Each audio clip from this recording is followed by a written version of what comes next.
before. I'm running for the front when they're all running for the door. And I won't sit down, won't back out. You can't ever shut me up now. In a world full of followers, I'll be a leader.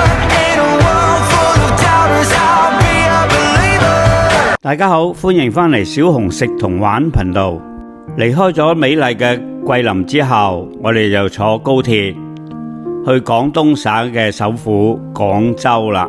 到咗廣州南站之後，我哋又打車去我哋今日入住嘅酒店啦。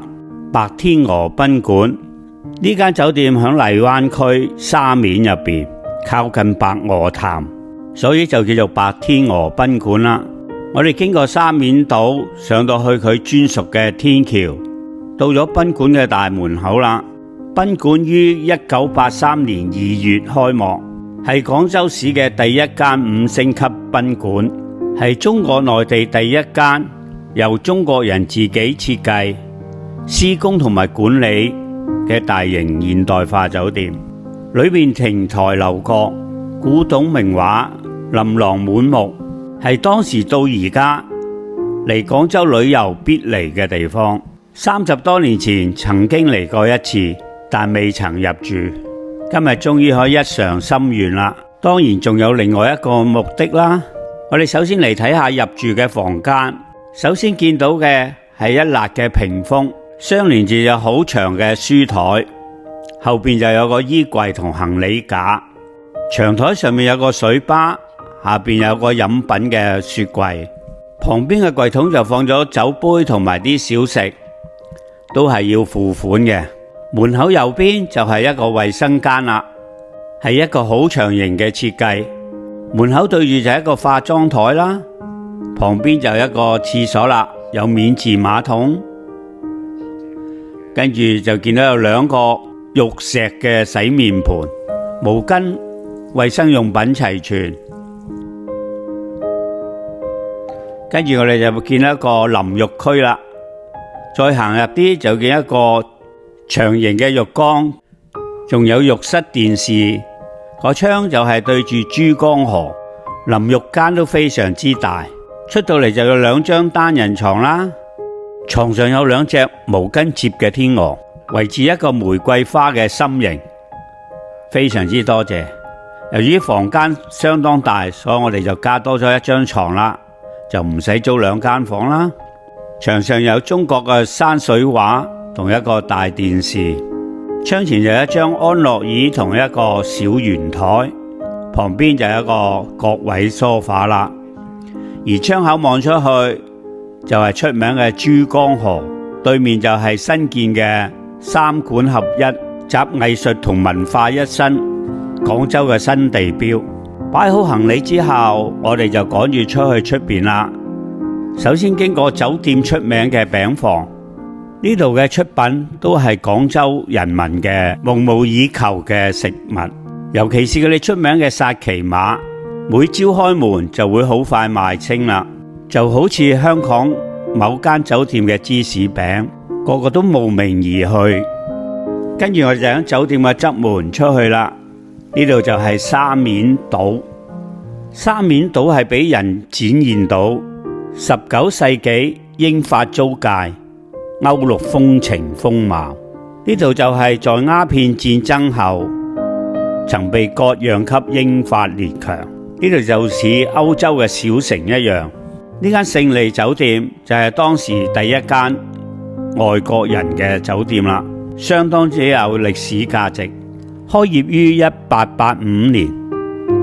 如果你想感受下100年前嘅廣州西式酒店文化，可以嚟住返幾日。呢度嘅建築物全部都係古舊嘅歐陸式建築，綠樹成蔭，空氣清新，係廣州嘅另類地方。你行攰咗，又可以喺附近嘅咖啡室買杯咖啡，喺樹蔭之下欣賞呢度嘅風景。呢度亦都係廣州人拍攝結婚照嘅熱門地方。當你行返去江邊，你睇下浩浩嘅大江，佢就係養育咗珠江三角洲幾千萬人口嘅母親河啦。而江邊亦都種滿咗幾百年嘅大榕樹。我哋去完一德路買完海味之後，就帶女兒去上下九行下啦，欣賞下騎樓街嘅風情，就順便嘗試一下食在廣州嘅味道啦。腸粉同埋雲吞麵，呢度嘅腸粉米味特濃，軟滑可口，而雲吞亦都係必試。跟住我哋就行入去上下九嘅旅遊區啦。近年我嚟咗3次啦，終於見到佢重建之後再開放啦。沿途就俾我女兒介紹一下廣州嘅舊商店啦，好似蓮香樓啊、陶陶居啊、平安戲院等近100年嘅老店。呢間陶陶居就係廣州嘅總店，門口仲擺放咗一架舊嘅人力車。時間差不多啦，我哋就打車去今晚食晚飯嘅地方，亦就係我每次嚟廣州必嚟嘅酒家，位於太古倉嘅唐苑酒家，出名係我最中意飲嘅魚翅湯。佢哋位於江邊，而裝修亦都平實，價錢亦算適中。佢哋嘅食物出品尚算不錯，當然以魚翅湯最好啦。魚翅湯會響你台前煮，服務員先煮滾啲上湯，跟住再加啲魚翅落去，滾起之後佢就分為幾多個人食啦。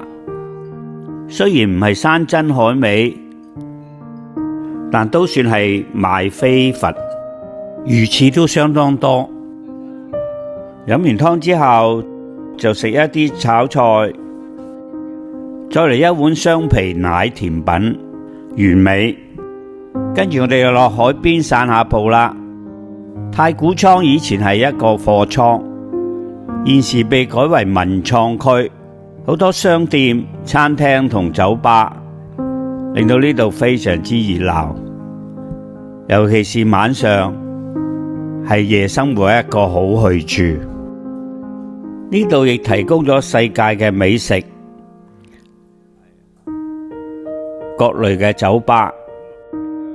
廣州真係一個華洋共處、開放包容嘅城市，不愧係接觸世界嘅門戶。行咗一陣之後，我哋就打車去另一笪地方啦，就係出名嘅永慶坊。永慶坊創意園位於廣州嘅恩寧路，即係舊西關地區，以前嘅富人區。我哋有所謂西關小姐、東山少爺，並稱為老廣州嘅名流符號。20-30年代呢度亦都係粵劇劇團同埋伶人聚居嘅地方，包括有李小龍嘅父親李海泉等，故稱為李小龍祖居。呢度個歷史文化街匯聚咗西關風情、騎樓建築、嶺南曲藝，係最具嶺南文化風味嘅地方之一。2016年9月正式開放，成為遊客及本地人必去之地。日夜景色各異，晚上則拍照更佳。其中月中橋更為打卡勝點。廣州嘅美景同美食，我都在早期嘅頻道介紹過，有興趣嘅可以揾返嚟睇。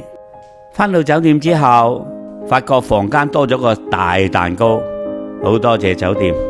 對住珠江夜景嚟食美味嘅蛋糕，別有一番情調。第二朝早上，我哋起身就去游個早泳啦。落到大堂仲要行一段路，先嚟到呢個健體中心。更衣室非常之大，入邊仲有一個好大嘅按摩熱水池。出到泳池之後，天仲落緊微雨，我哋就落去睇下泳池啦。泳池面積相當之大，而且面對珠江河，環境優美。如果陽光普照嘅日子，一家大細真係喺度玩足一日。呢度有個好大嘅大人池，亦都有兒童泳池，仲有假山瀑布。會所入邊亦都有健身房等設備。更衣沐浴之後，就落去酒店大堂參觀一下啦。白天鵝賓館相信係唯一一間可以作旅行團一個獨立景點參觀。呢度開放俾公眾隨意參觀。呢度陳列咗好多古董、家具、屏風等，好多都係由開業陳列到至今。呢度亦都好多售賣名貴藥材或者珠寶嘅商店，供遊客選購。呢度3層嘅商場亦都包括咗餐飲嘅餐廳。我哋今日冇訂酒店嘅早餐，因為我哋想去飲茶。呢間餐廳係廣州最難訂台嘅一間餐廳，平日11點半營業，但8、9點就有人嚟排隊。上午佢係唔接受訂台嘅。我哋經過大堂嘅中央，紅花綠葉、小橋湖景，可以在水中悠游自在。從假山瀑布望上去，有一個故鄉水3個字，就係廣府人嘅集體回憶啦。咁我哋就行上3樓上邊，去我哋今日飲茶嘅地方啦。佢就係玉堂春暖，佢面對嘅就係金頂嘅涼亭。嚟呢度飲茶就係我哋今日住白天鵝賓館嘅主要目的，因為住客係優先權嘅。只要你入住嗰時講明你會去飲茶，佢哋就會俾一個優先號碼你啦。其他食客則需排隊攞號。呢個餐廳嘅早茶係被譽為廣州飲茶天花板。酒店有6間餐廳，分布於各層，中西美食盡享美味佳肴，殷勤嘅服務同高雅嘅裝飾。酒店有3間提供早茶嘅餐廳，可想而知廣東人幾鍾意飲茶呢。玉堂春暖開門非常之有儀式感。佢哋首先服務員出嚟排隊叫號，然後由服務員帶你哋去你哋張台，先經過一個好大嘅魚池，就入到古色古香嘅餐廳啦。優先嘅客人將會坐喺啲廳房入邊，呢啲就係住客嘅好處啦。坐低之後，我就去睇下周圍嘅環境啦。呢度就係叫做大廳嘅地方啦。呢度擺嘅台相當之有距離感，唔會太密，坐得相當舒適。咁而行翻出嚟咧，呢度就係花園景啦，就響池邊坐啦。室內個魚池都相當之大，好多錦鯉喺度游水，中間仲有個假石，相當之有亭台樓閣、疊石理水嘅感覺。而我哋廣東人好興去飲茶，就帶個雀籠去，以顯悠遊生活。呢度亦都掛咗一籠雀仔喺度，籠入邊嗰隻係真雀仔嚟噶。跟住我哋又睇下菜單啦，未知佢係咪咁好味之前，我哋睇到個價錢比出邊貴1/3以上。呢度嘅大餐牌口如本書，圖文並茂，並且有中日英3國語言，菜式亦有好多不常見嘅款式。呢度嘅服務係非常之殷勤而且主動。好快第一個點心就嚟啦，天鵝酥啦。天鵝酥係呢度嘅招牌點心之一，佢係栗子蓉餡嘅，外層鬆化，造型精緻。跟住上嚟嘅就薩琪馬，即係我哋俗稱馬仔啦，軟綿香甜，鬆化而不黐牙，不愧為鎮店之物啊！每台都必叫。跟住就係乾蒸燒賣，上面放咗魚子作裝飾，肉餡非常之大牙，肉味香濃。呢度嘅服務跟得非常之貼，不用你自己動手斟茶。跟住上嚟就係香茅焗乳鴿啦，醃製非常之入味，我中意。跟住就係鴨腳扎啦，裏邊加有叉燒、鴨肝同埋蝦，用長衣去包捲起來，香脆可口。跟住係我最期望嘅蝦餃啦，但係希望越大，失望越大啦。比較普通咗一啲咯。再嚟嘅就腸粉包腐皮鮮蝦卷啦，香脆嘅鮮蝦腐皮卷，再包軟綿嘅腸粉，配搭得相當之好。食飽之後，我哋就離開啦。評語就係服務細心，食物美味，不失食在廣州嘅美譽，非常好嘅飲茶體驗。我女兒仲講笑，以後飲茶都要咁嘅水準。唯一失望嘅就係試唔到佢哋嘅名菜水靈角，因為佢只在6日供應，留翻啲遺憾，變作動力嚟下次啦。出嚟之後，我哋就去鴻圖閣餐廳，亦都係佢哋另一間嘅中式餐廳。據聞佢哋雖然係同一個廚房，但係分開2編人嚟做嘅，所以嘅出品係有少少分別嘅。跟住我哋就行過有個肉塔喺門口嘅西餐廳，呢度只係買一啲輕便嘅西餐。我哋跟住就退房離開啦，就去另一間酒店，廣州四季酒店，跟住就去體會廣州塔日與夜嘅景色，同埋去食宮廷菜。敬請留意，多謝收睇，拜拜。